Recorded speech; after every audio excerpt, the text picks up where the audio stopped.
Navy SEAL told her to leave base, Angel 6. Made the entire unit stop and salute her. Lady, this is a Navy SEAL base, not a hotel lobby, not a charity function. Whatever civilian contractor sent you here made a mistake, and I am fixing that mistake right now. So pack your bag, sweetheart, and let me call you a ride. The words cut through the morning air at Naval Special Warfare Command, like a blade scraping across something cold and metal. Lieutenant Commander Brett Harlan said them loudly. He said them with the kind of confidence that only comes from 30 years of people doing exactly what you tell them. He said them in front of 43 personnel, operators in kit, instructors with clipboards, 2 maintenance crew who had paused their work on a truck engine to listen. He said them with his arms crossed and his chest ribbons catching the California morning light. And he said them to a woman who did not look up from the open laptop on the table in front of her.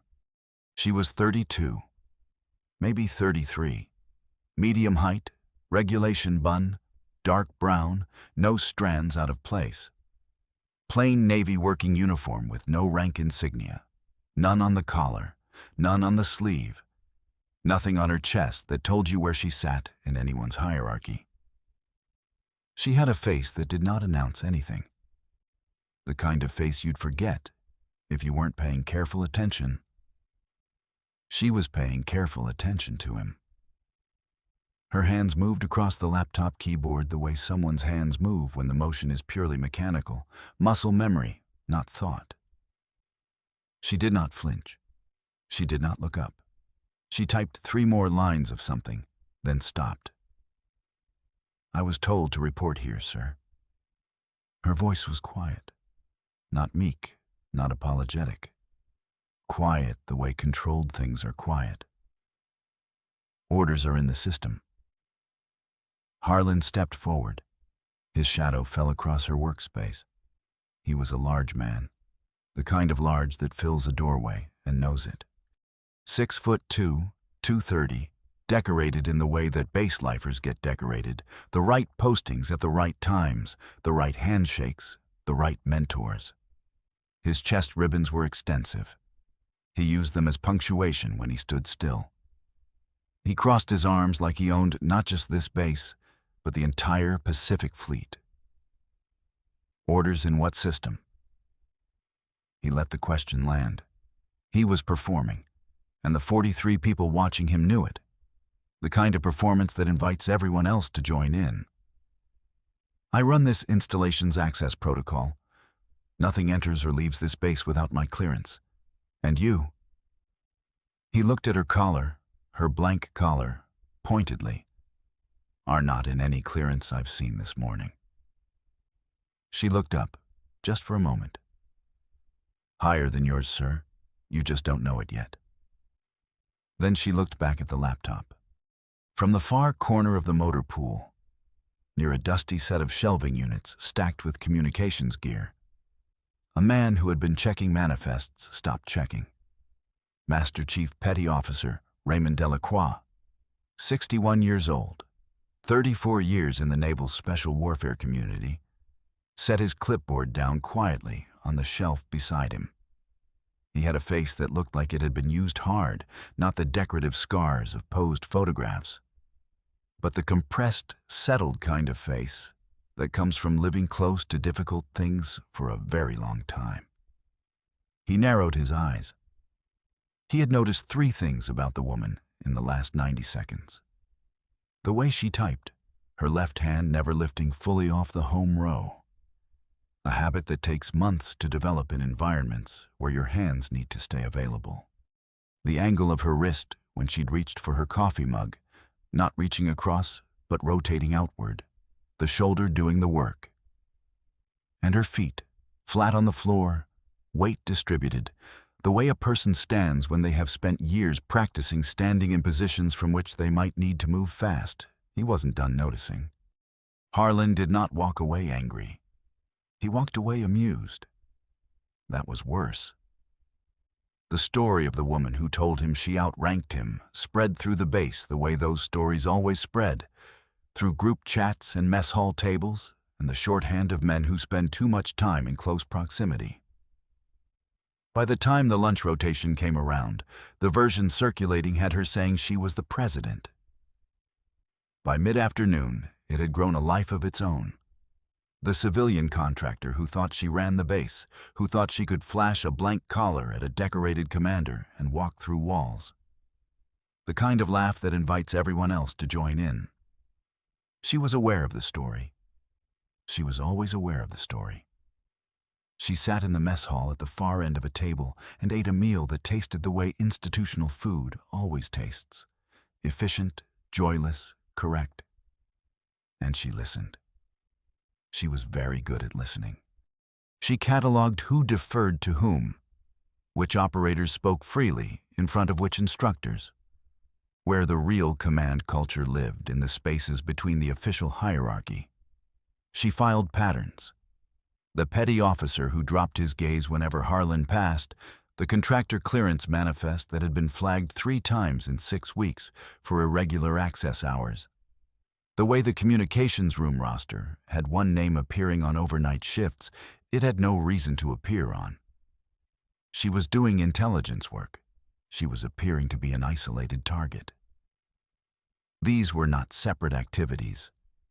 At 09:30, she was in the operations bay reviewing network topology maps when Lieutenant Okafor, 28, newly assigned, the kind of confident that hasn't yet learned what it doesn't know, stopped near her workstation and said, with the cheerful authority of someone performing for colleagues behind him, "Ma'am, this is an active operations bay. Contractor access is restricted without an escort." He held out his hand for her badge. "I'll need to verify your clearance before you proceed." She looked at his collar. She knew his rank before she looked. She had known it when he was still 15 feet away, from his gait and the specific way he held his tablet.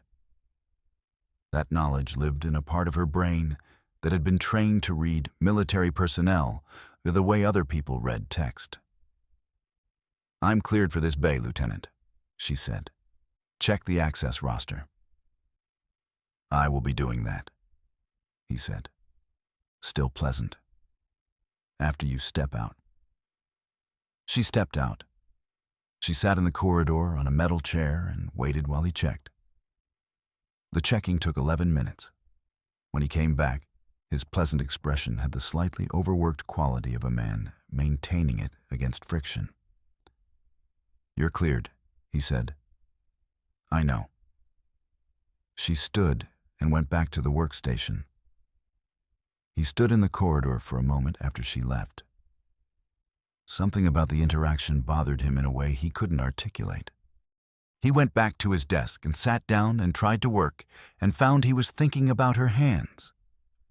Specifically about the way she had picked up her bag from the floor when she stood, the left shoulder rotating back first, the core engaging before the arm, the controlled efficiency of someone who has carried significant weight in significant conditions for a long time. He had a feeling about the woman. He did not yet have the experience to know what to do with feelings like this. At 1100, the afternoon maintenance crew found her in the armory bay, working through a scheduled assessment of the base's weapons storage cataloging system. She sat cross-legged on the concrete floor, with a disassembled M110 sniper rifle spread across an inspection mat in front of her, running a diagnostic on the optical mount data logger. This was not unusual. She was supposedly there to audit electronic systems. The M110 had an electronic component. That was the cover. Rangemaster Ellis, 53, 26 years behind him, came in to pull a component from the secondary storage rack. He stopped when he saw her hands. She had the barrel assembly in her left hand. Her right hand was clearing the action. The angle of her wrist, the specific 7-degree inward rotation that kept the barrel axis aligned while working with one hand, was the kind of thing that couldn't be learned from a manual. It was the kind of thing that got drilled at specific schools. Classified schools, schools where most of the graduates never mentioned the school by name. Ellis had only ever met one person who held a barrel assembly that way, without being conscious of doing it.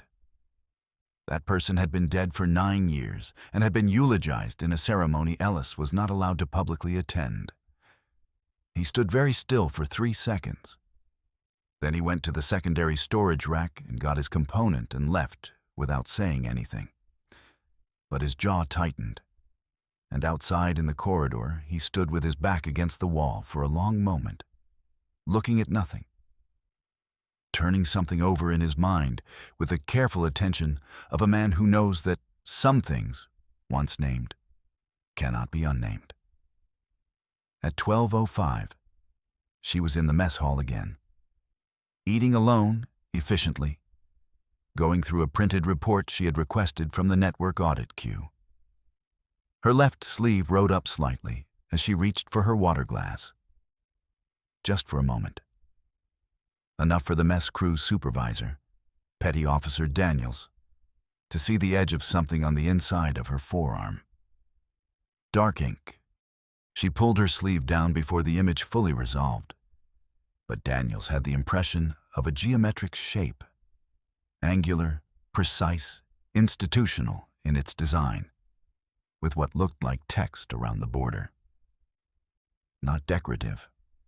The kind of thing that meant something specific to a specific community. Daniels was not in that community. But she had been married to someone who was, for 6 years, until the deployment that ended the marriage and the man both in the same week. She knew what those kinds of marks meant. She knew the conversation you were not allowed to have about them in public. She looked at the woman eating alone at the far end of the table and thought, "Who are you?" In the base communications room, at 13:30, she entered the monthly authentication code for the Network Assessment Protocol. 23 characters, alphanumeric, 1 special character. She entered it in 9 seconds. The duty officer at the adjacent station, Petty Officer Garza, 24, 11 months in this role, watched this happen with the open-faced attention of someone who had not yet learned to hide his reactions. It had taken him 4 minutes and 12 seconds to enter that same code this morning. He had practiced it 3 times the previous week. Most operators took 5 minutes. Some took longer. He looked at her hands after she finished. She was already on to the next input. He looked at his screen. He looked back at the doorway through which she walked 30 seconds later. He went and found Ellis at 13:45 in the secondary equipment room and said, "Did you see the contractor this morning in the armory bay?" And Ellis said, "Yes."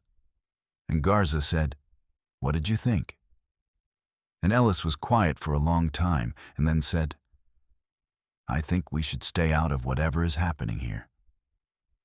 And Garza said, "Okay." And neither of them said anything else.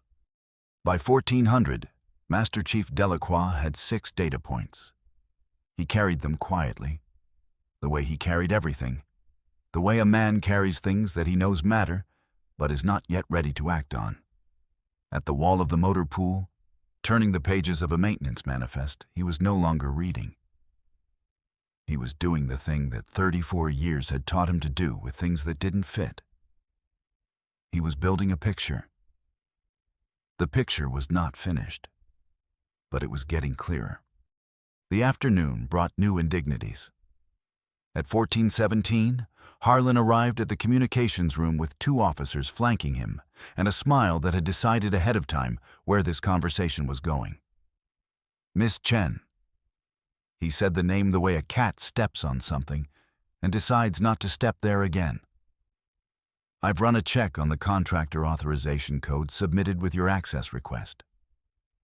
There are 17 anomalies in the documentation trail. 17. He held up the printed sheet, beginning with the fact that the submitting authority reference number maps to an office that officially doesn't exist. She was seated at a secondary workstation. She did not stand. "That would be correct, sir." He blinked. That was not the response the performance called for.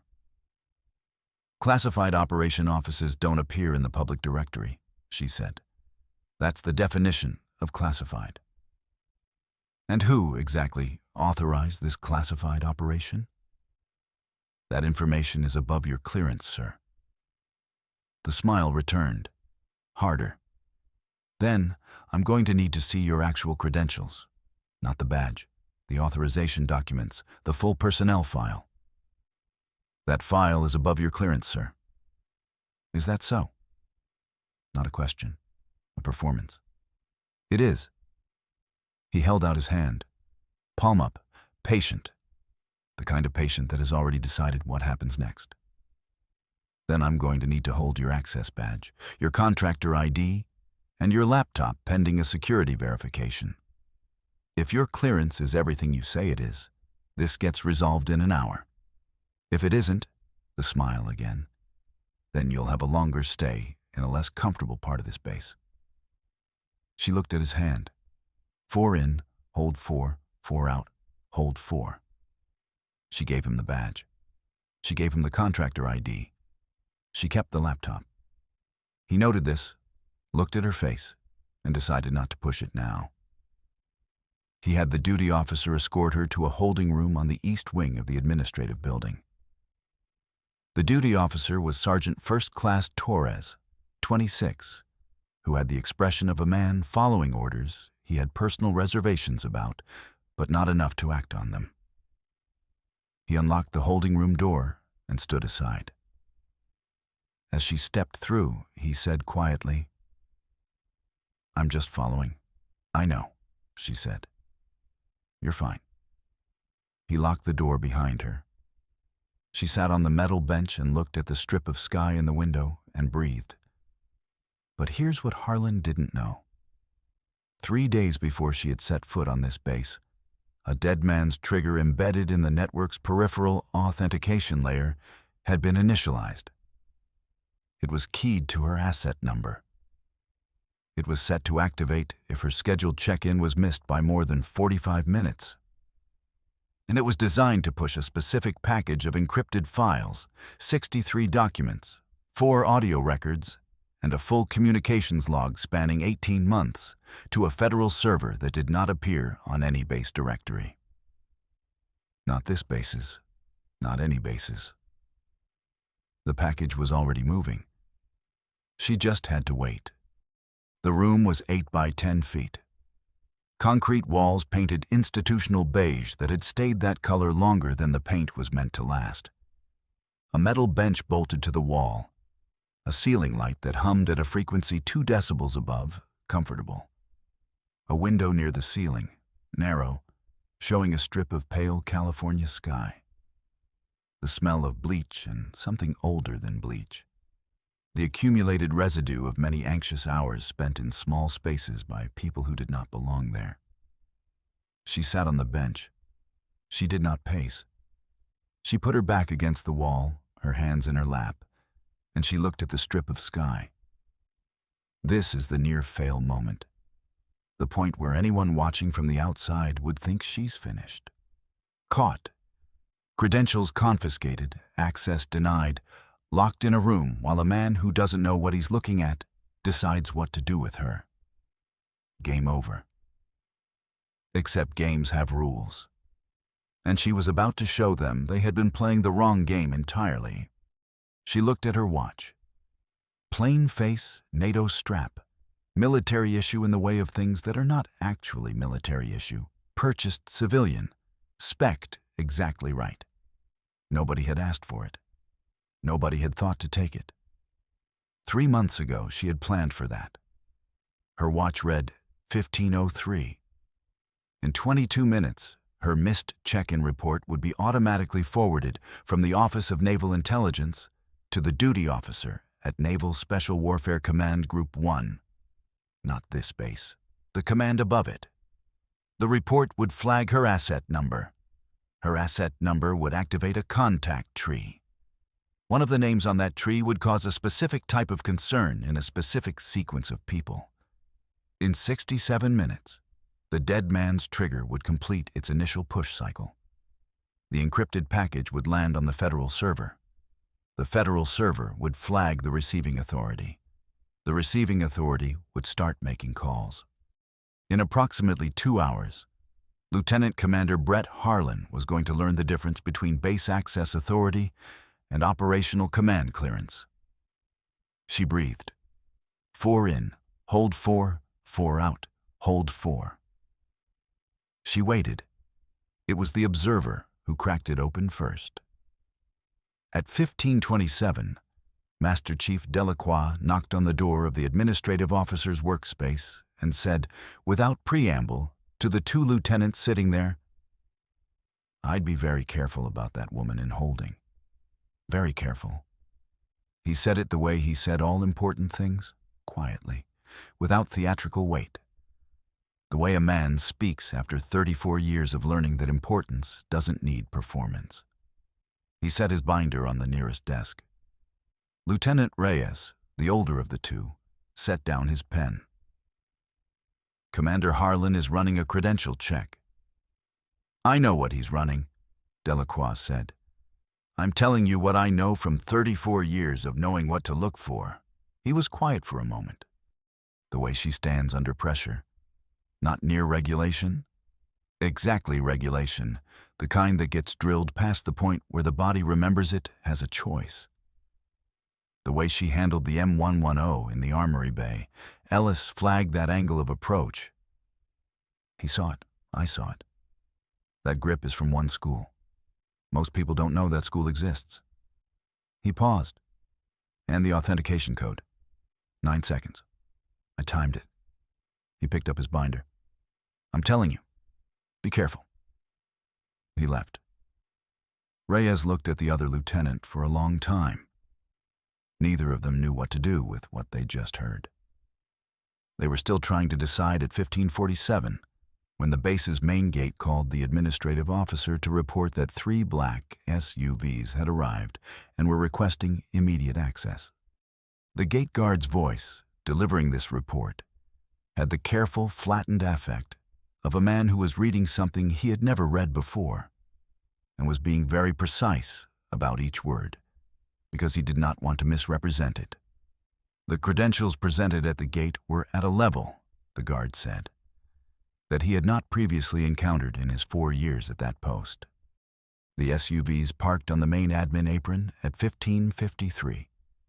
6 people got out. 4 wore service dress, the pressed, deliberate kind that signals occasion, not routine patrol.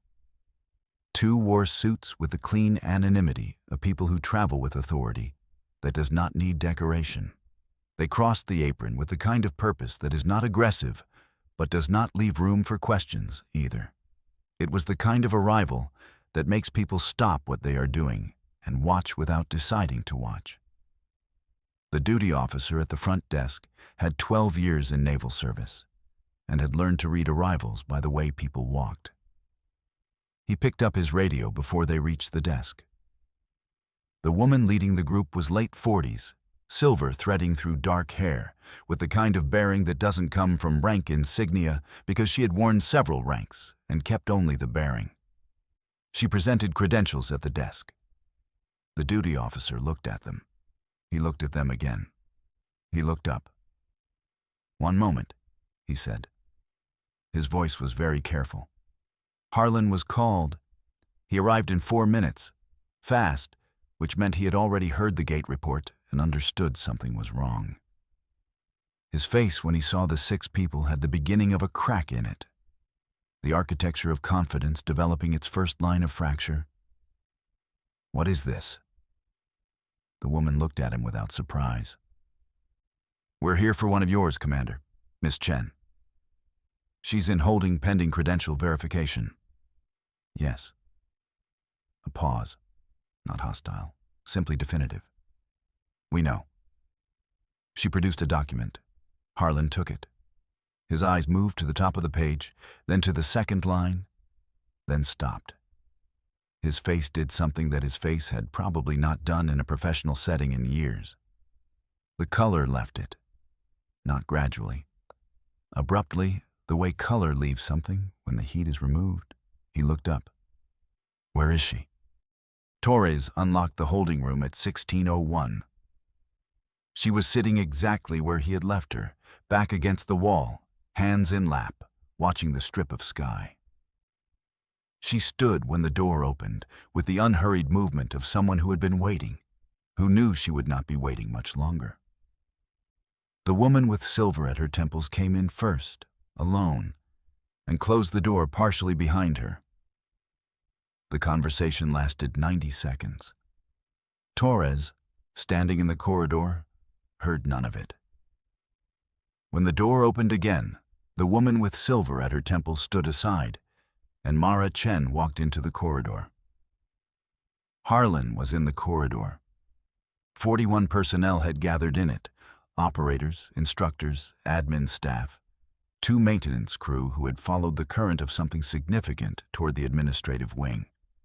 The word had traveled the way it always travels, in enclosed spaces. Fast and formless, a pressure change more than a message. Delacroix was at the back of the group, near the wall, binder under his arm, watching with narrowed eyes. The corridor was not silent. It was the opposite. A tight, electric collection of 41 people, all feeling that something was about to resolve itself and not yet knowing how. The AC hummed. Boots shifted on tile. Someone coughed once and went quiet. The woman with silver at her temples spoke, loud enough to carry clearly. For those present and for the record. She stood at her full height beside Mara Chen. This officer's designation is Angel 6. She holds the rank of Commander, Naval Special Warfare, operating under classified authority of the Office of Naval Intelligence, with operational oversight clearance above the command level of this installation. She paused. Every person in this corridor, including myself, answers to her authority. The room detonated. Actual gasps, involuntary, uncontrolled, the kind that arrive before a person decides to have a reaction from multiple directions simultaneously. Someone near the back said something that didn't form a word. A tablet clattered to the floor somewhere in the middle of the group. The sound of it hitting the tile echoed like a crack in the stunned air. The AC kept humming. A boot scuffed tile. A chair scraped concrete somewhere in a side office. And under all of it, expanding to fill the corridor like pressure behind a sealed door, was the weight of 41 people simultaneously recalibrating everything they had seen and thought and laughed about in the last 72 hours. The kind of silence that makes people check exits. Harlan went rigid. His face moved through several things in rapid sequence. Surprise, a flash of denial, a search for an alternative explanation, and then something that looked genuinely like fear. Not theatrical, not performed. Real fear, private and involuntary. The kind that surfaces when someone realizes they have built their confidence on a foundation that has just been revealed as paper. His jaw tightened. His hands flattened at his sides. His eyes moved to the document the woman with silver temples still held. Then, from his collar, something glinted. A movement near his jacket pocket. A small rectangular device. A radio. One of the federal agents in suits was already moving. Not fast, not dramatically. Simply moving, with the quiet efficiency of someone whose job is the gap between event and consequence. He put his hand on Harlan's arm. Not roughly. Just there.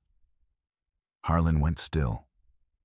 The woman with silver at her temples raised her right hand in a crisp, formal salute. The kind that is deliberate. The kind that means something. The salute propagated to the officer beside her, then to the next, 4 people in service dress, hands raised in sequence. A cascade of formal military respect rippling through the air, toward the woman who was standing in the corridor in a plain uniform with a blank collar. Then Reyes, from the far side of the crowd, raised his hand.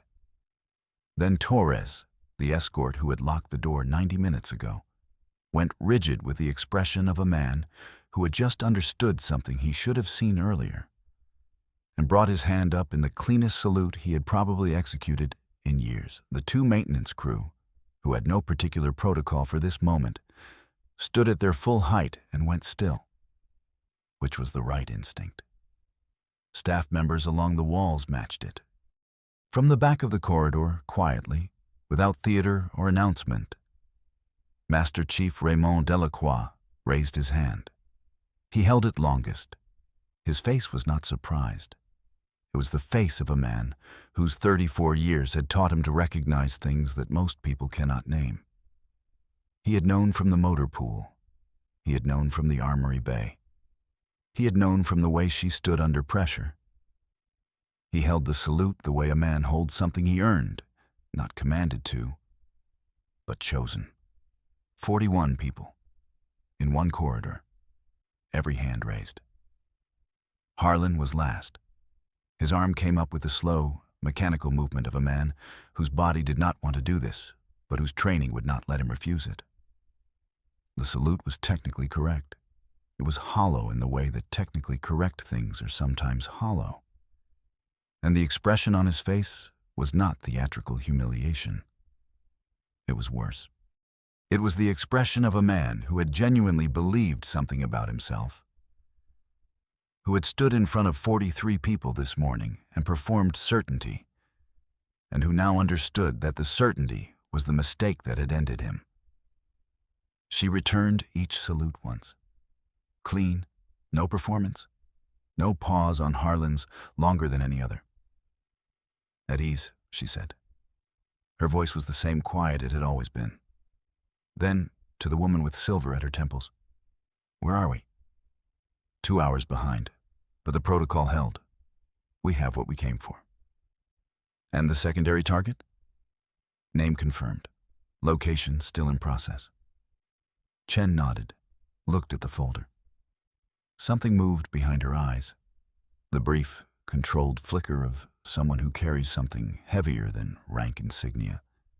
Something that had been with her longer than any mission designation. And then it was gone. She looked at Harlan. "You launched an unauthorized credential challenge against a classified federal operation," she said. Her voice carried through the corridor easily, unhurriedly. "That challenge was logged automatically. The security investigation you initiated into my presence here is now part of the official federal record." She paused. "Your investigation is the mechanism that triggered mine. The documentation you requested gave us grounds we didn't have before. Thank you for that, sir." She walked past him. He stood in the corridor and watched her go and did not say anything. Not theatrical. Quiet. Which was worse than anything he could have said. The formal proceedings that followed were not dramatic. They rarely are. Investigators from the Naval Criminal Investigative Service arrived at 1644 with the brisk, purposeful manner of people who do not waste motion on an audience. What Harlan had been running from this base, contractor clearance data, access roster information, communications timing patterns, had been feeding a foreign collection platform through a civilian intermediary for 18 months. The package Chen had triggered contained all of it. Encrypted and organized and dated, every transaction, every handoff. 63 documents and 4 audio records that left no room for interpretation. Harlan said nothing. His lawyer would say things later. But Harlan said nothing. At 1849, the base was quieter than it had been in 3 days. She stood at the window of the temporary office they had given her, a proper office this time, with a view that the holding room window had not offered. The Pacific at dusk, the water dark and wide and patient under a sky that was burning itself out in shades of deep orange and indigo, the colors of things ending correctly. Her watch read 1849. The strip of sky in the holding room window had shown her only pale light and told her almost nothing. This window told her more than she needed. They had told her to rest. She hadn't decided yet whether to take that advice. On the desk behind her was a file.